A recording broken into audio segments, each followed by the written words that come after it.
नमस्कार, मैं Sandeep कसलकर। Crypto TV में आप सभी का स्वागत है। क्रिप्टो वर्ल्ड से जुड़ी नई खबरों के साथ आइए देखते हैं क्या कुछ हुआ क्रिप्टो की दुनिया में। सबसे पहले रुक करते हैं हेडलाइंस की ओर।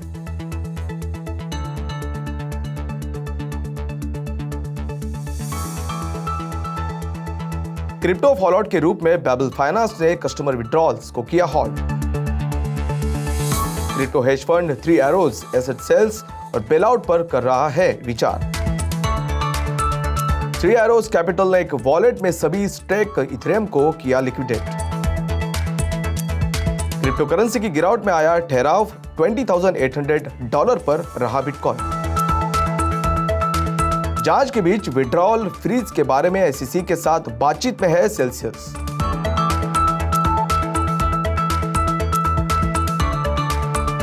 BIS रिपोर्ट ने क्रिप्टो माइनिंग के फ्रंट रनिंग खतरे के बारे में दी चेतावनी। Web3 गेमिंग को बढ़ावा देने के लिए इम्यूटेबल ने $500 मिलियन के फंड को किया लॉन्च। Alchemy ने Web3 प्रोजेक्ट्स को फंड करने के लिए $25 मिलियन डेवलपर ग्रांट प्रोग्राम को किया लॉन्च।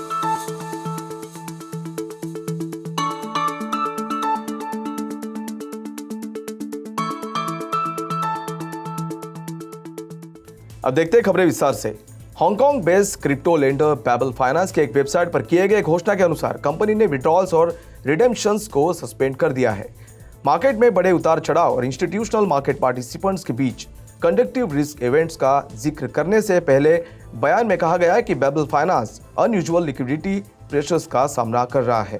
बेबल ने कहा कि वो जो कदम उठा रहा है उस पर वो सभी रिलेटेड पार्टीज के साथ निकट संपर्क में है।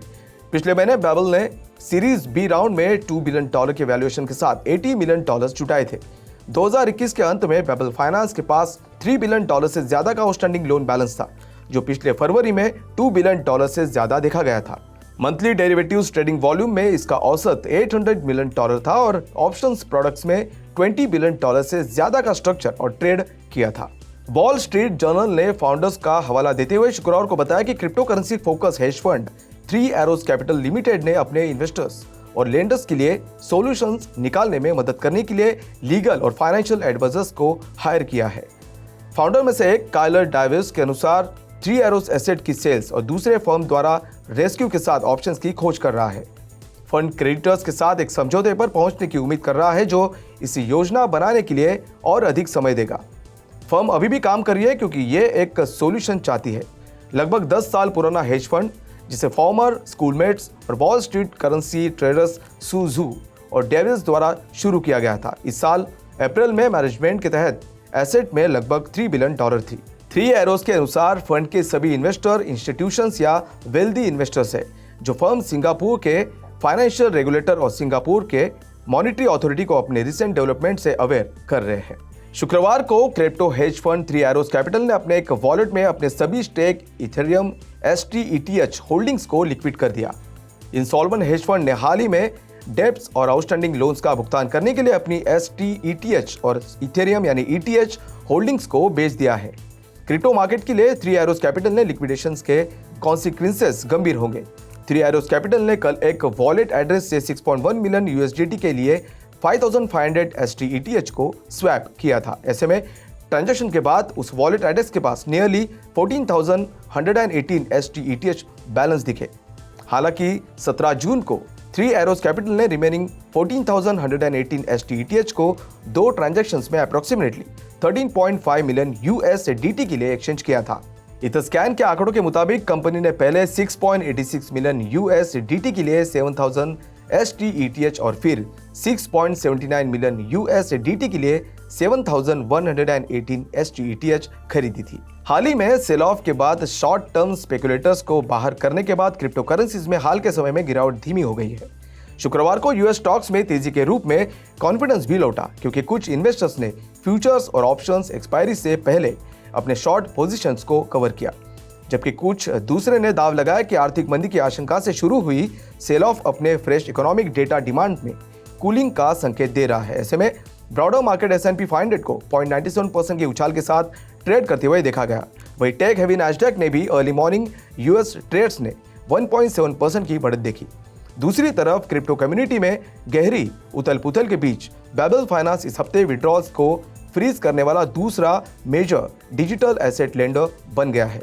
ये बताते हुए कि क्लाइंट्स को अनयूजुअल लिक्विडिटी प्रेशर्स का सामना करना पड़ रहा है। इन सब के बीच बिटकॉइन को पिछले 24 घंटों में 0.6% के ज्यादा गिरावट के साथ $20,800 पर ट्रेड करते हुए देखा गया, जबकि उसी समय के दौरान ईथर ने थोड़े बदलाव के साथ $1,090 पर ट्रेड किया। Celsius network United states securities and exchange commission यानी SEC के साथ बातचीत में है, क्योंकि 4 स्टेट्स टेक्सास इन्वेस्टिगेशंस में क्रिप्टो लेंडिंग प्लेटफॉर्म में शामिल हो गए, जिसके बाद कस्टमर रिडेम्पशंस को सस्पेंड करने का निर्णय लिया गया है। न्यूज एजेंसी के अनुसार Alabama, Kentucky, new Jersey, Texas और वॉशिंगटन में state securities regulators crypto lenders Celsius के मुंह की खोज कर रहे थे। संकटग्रस्त crypto currency lending platform Celsius ने सोमवार को घोषणा की कि वो सभी विड्रॉल्स को सस्पेंड कर रहा है, जिससे मार्केट की ऑलरेडी स्ट्रेस स्टेट बढ़ गई है। फर्म की सॉल्वेंसी के बारे में चिंताएं उठाई गई है, क्योंकि अक्टूबर के बाद से इसके एसेट्स की वैल्यू में आधे से ज्यादा की गिरावट आई है। बैंक ऑफ इंटरनेशनल सेटलमेंट्स की एक ताजा रिपोर्ट में मांग की गई है कि माइनर एक्सट्रैक्टेबल वैल्यू से लड़ने के लिए इंटरमीडियरीज की पब्लिक आइडेंटिटीज को अनिवार्य बनाया जाना चाहिए। ऐसा इसलिए है क्योंकि ट्रांजैक्शंस को वैलिडेट करने वाले माइनर्स ये चुन सकते हैं कि वो कौन से ट्रांजैक्शंस को लेजर में जोड़ सकते हैं और किस ऑर्डर में वे ऐसी एक्टिविटीज में एंगेज हो सकते हैं जो ट्रेडिशनल मार्केट जैसी फ्रंट रनिंग और सैंडविच ट्रेड्स में इलीगल होगी। BIS की 2020 की रिपोर्ट के अनुसार इथेरियम ब्लॉकचेन पर माइनर्स ने दूसरे इन्वेस्टर्स से लगभग $600 मिलियन निकाले हैं। रिपोर्ट में एक ज्यादा एक्यूरेट डेफिनेशन MEV या माइनर एक्सट्रैक्टेबल वैल्यू के रूप में योग्य है, जो कि ब्लॉकचेन में जोड़े गए ट्रांजैक्शंस की पसंद और सीक्वेंस में हेरफेर करके दूसरे इन्वेस्टर से प्रॉफिट कमा सकता है। BIS रिसर्चर्स का अनुमान है कि इथेरियम ब्लॉकचेन में 30 ट्रांजैक्शंस में से एक को माइनर्स द्वारा आर्टिफिशियल प्रॉफिटरिंग के लिए ऐड किया जा सकता है। Australia based Web3 gaming firm immutable ने वेब3 गेमिंग एडॉप्शन को बढ़ावा देने के लिए $500 मिलियन का पहला डेवलपर और वेंचर इन्वेस्टमेंट फंड लॉन्च किया है।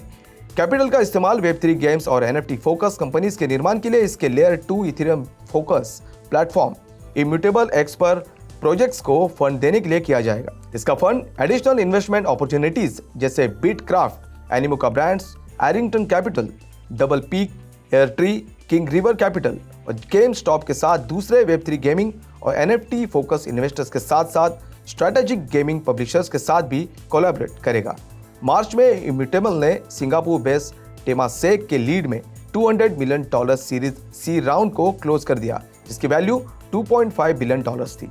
ब्लॉकचेन डेवलपर प्लेटफॉर्म अल्केमी ने वेब3 डेवलपर्स और स्टार्टअप्स को समर्थन देने के लिए $25 मिलियन का ग्रांट प्रोग्राम शुरू किया है। $50,000 तक के फंड्स के लिए एप्लीकेशंस 20 जून को ओपन और मिड जुलाई में फंड्स जारी की जाएगी। क्रिप्टो करेंसी की कीमतों में हालिया गिरावट के कारण कई कंपनीज कर्मचारियों को निकाल रही है और प्रोजेक्ट्स को कम कर रही है, जबकि अल्केमी वेब3 प्रोजेक्ट्स के फ्लोरिश के समय के रूप में मंदी को देख रही है। अल्केमी ने फंड के एलोकेशन को नियंत्रित करने के लिए ग्रांट्स इनिशिएटिव को पॉकेट से बाहर करने की योजना बनाई है। ऐसे में अल्केमी ने फरवरी में एक फंडिंग राउंड में $200 मिलियन जुटाया है, जिसने कंपनी का मूल्य $10.2 बिलियन आंका था। ऐसे में अल्केमी NFTs की यूटिलिटी बढ़ाने और इंस्टीट्यूशंस और एट होम ट्रेडर्स के लिए समान रूप से DeFi को सुलभ बनाने के लिए डेडिकेटेड प्रोजेक्ट्स को फंड देने की उम्मीद करता है। तो आज के लिए बस इतना ही। क्रिप्टो वर्ल्ड से जुड़ी नई खबरों के साथ बने रहिए क्रिप्टो टीवी के साथ। तब तक के लिए मैं संदीप कसालकर आपसे विदा लेता हूँ। नमस्कार।